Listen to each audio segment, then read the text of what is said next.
We have often covered the astonishing ancient feats of engineering that went into the construction of the temples at Baalbek within modern-day Lebanon. The enormous ancient megalithic blocks that, no matter how adamantly certain individuals claim as relatively recent Roman achievements, cannot be explained.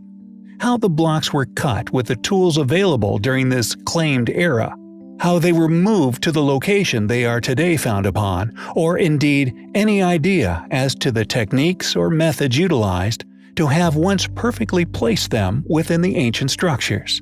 Additionally, there are many other ancient structures nearby that, although currently not recognized as having the same enormous stones used in their builds, still possess impressively sized megalithic blocks, masterfully completed architectural artwork, and other anomalies, which may link the sites to many other ancient works all over the globe.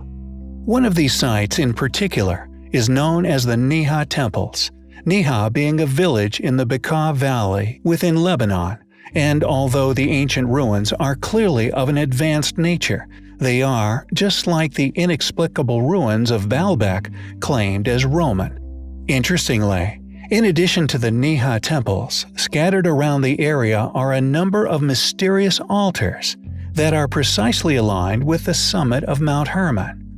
An additional fact of interest is that this location is recognized as 33 degrees longitude, 33 degrees latitude. Is this possibly the reason for this degree's significance within Freemasonry? Is this location why they are so interested in the geometry of the 33rd degree?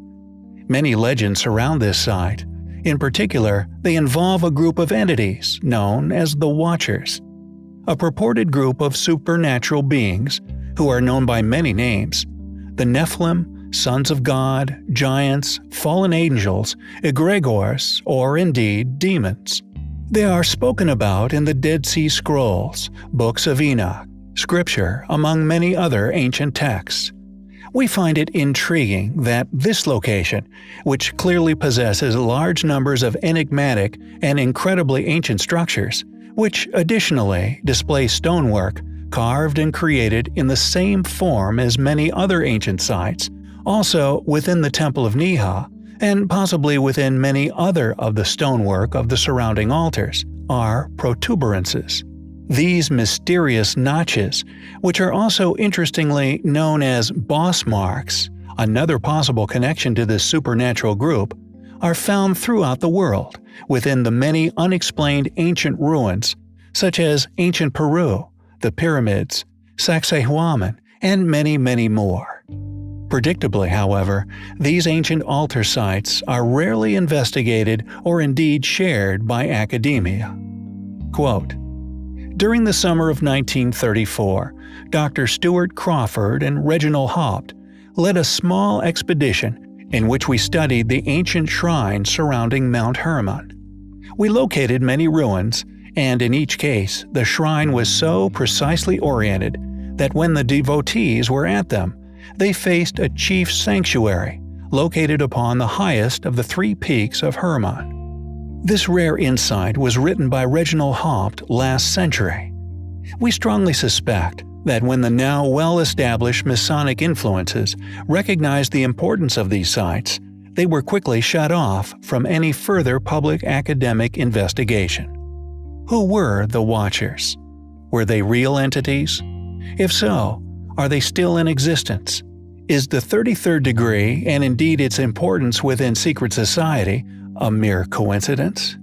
We feel that although predictably claimed as Roman, the precision within their alignments, along with the inexplicable nature of the enormous megaliths involved in their construction, is undoubtedly evidence of a far more ancient, far more advanced constructor, and as such, highly compelling. When within this modern world of academic study, a ruin is found, a ruin of such astonishing feature or size, one which is clearly an out-of-place artifact within the realm of its accompanying modern paradigm, no matter how amazing, how historically important, due to its sheer inexplicability, one will rarely hear about it in popular debate. And one such ruin is Mt. Shabib. The archaeological site was first identified by British diplomat Sir Alec Kirkbride in 1948. An ancient wall over 93 miles long, whose origins are predictably unknown. Ever since its initial discovery, a range of disciplines, including archaeologists, scientists, and anthropologists, have studied the wall. Yet the date of the Mt. Shabib's construction, however, is still claimed as unknown, regardless of it also being claimed as, quote, widely debated by archaeologists.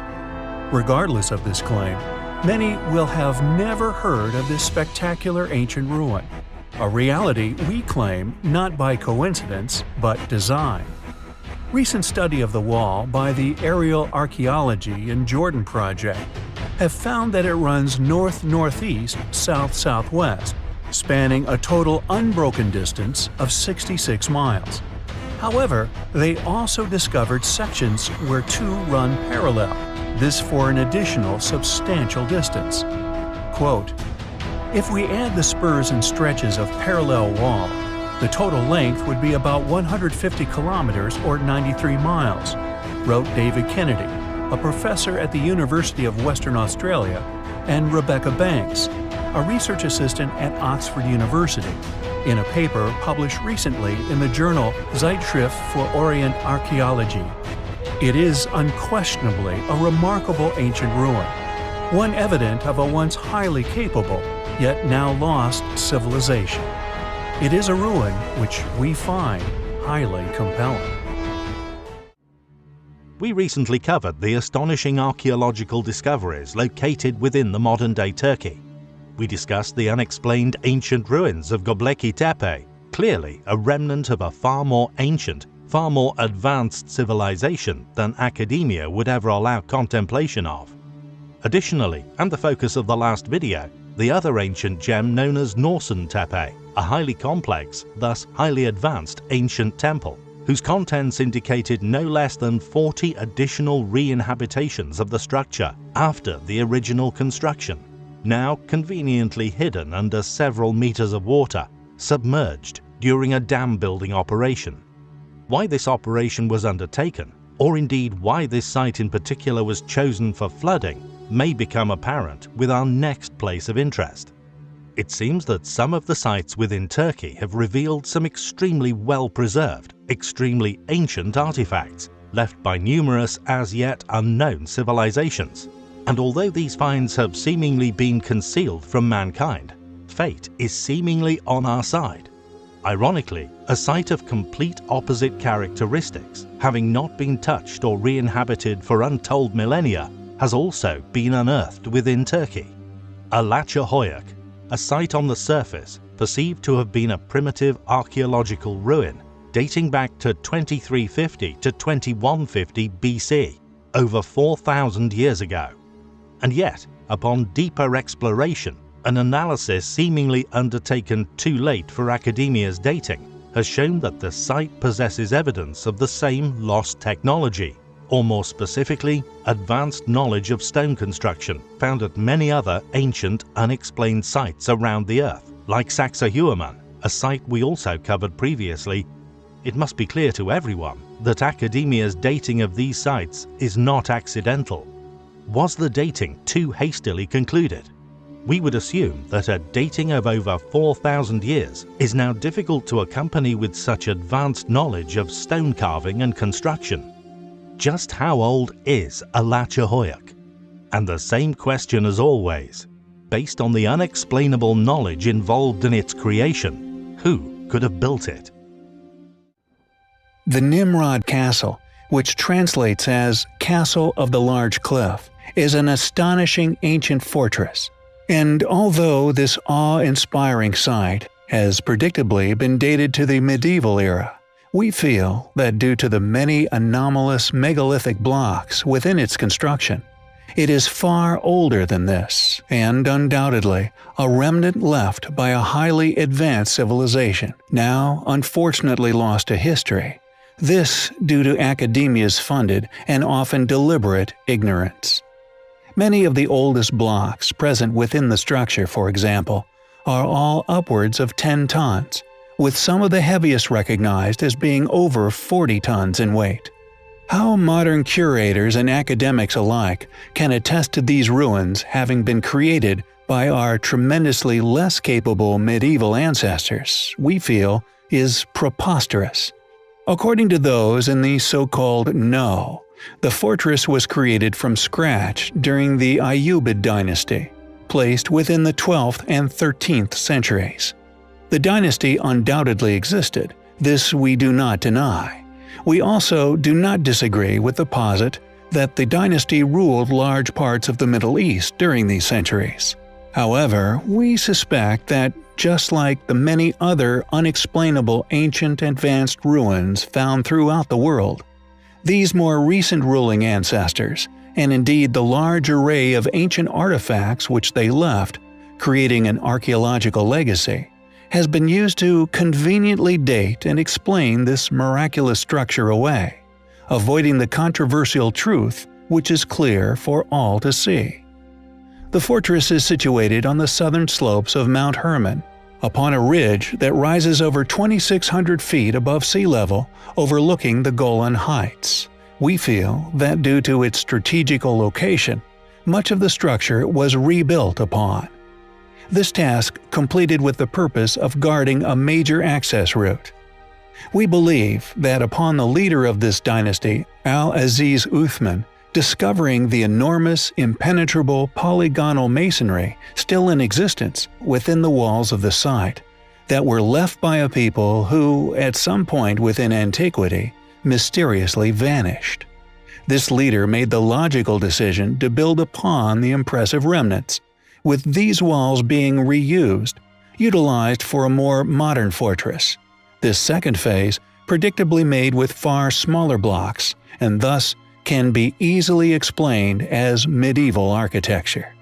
A fortress could have indeed been its original purpose, this due to its strategically placed location. Indeed, other ancient, advanced, seemingly impenetrable fortresses can be found in other places within the world, such as Mt.Hermon, although its true grandeur or its initial advanced builder's intention for the structure may take tremendous, meticulous alternative research to eventually unravel. Furthermore, intriguingly, the enigmatic yet highly recognizable shape of this initial stonework is also present at another site, possibly a number of other sites, although in particular within Jerash, a site currently claimed as Roman. Who built the fortress of Nimrod? How can academia claim that this site was built by the Ayyubid dynasty, while another ruin, unquestionably constructed with the same form of megalithic blocks, seemingly dating for the same era, be that of the Romans? We feel that these two sites, each containing the same building features, yet claimed as completely different civilizations' work, both placed within our more recent history, yet in vastly different centuries, is clear evidence of academic fallacy, evidence of their explanative contradictions when it comes to the many currently controversial ancient ruins of Earth. Nimrod Fortress is yet another jewel in the crown of a civilization currently lost to history. It is undoubtedly highly compelling. There are many ways to create a misleading, coercive conspiracy. Yet nearly all good stories, even when mostly fictional, to upstand some level of scrutiny, must contain that which is known as the kernel of truth. And these kernels can be found throughout the mountains of ancient stories, belief systems, rituals, and medicines worldwide. Found throughout ancient texts, however, interestingly, there are countless accounts of a great deluge. However, modern curriculums are not about finding the truth within these writings, but a form of conformity. We not only feel that the evidence for a flood worldwide exists, but that the pre-flood civilizations who lived through this event, claimed as secluded, primitive, small settlements, didn't venture far until a much later academically claimed dating. Regardless of this, we are now slowly exposing the truth regarding said events, Modern technologies, such as ground-penetrating radar, are now being utilized more and more. Many of these studies are finding mega-metropolises, often now resting beneath and amongst dense forest, having been revealed via this technology to have been not individual settlements, but one enormous city, some with estimated populations of 10 million people or more, facts which are in staunch opposition to modern dating paradigms. Along with ours and many others' personal, in-depth research into the technologies and knowledge of the creators and later re-inhabitants of such sites have also been proven beyond doubt to have once had shared knowledge. Unquestionably made by people who were in global communication, endless examples of tools, masonry techniques, and artifacts are often found to have all been crafted in the same ways, with matching scars found at quarries and upon megaliths worldwide. Yet these quarries, again, bring us back to our original message, that of a shared experience of catastrophe, also one of which being the Great Flood. Maybe these groups worked on huge weather-resistant stones as an attempt to face off against such enormous natural forces.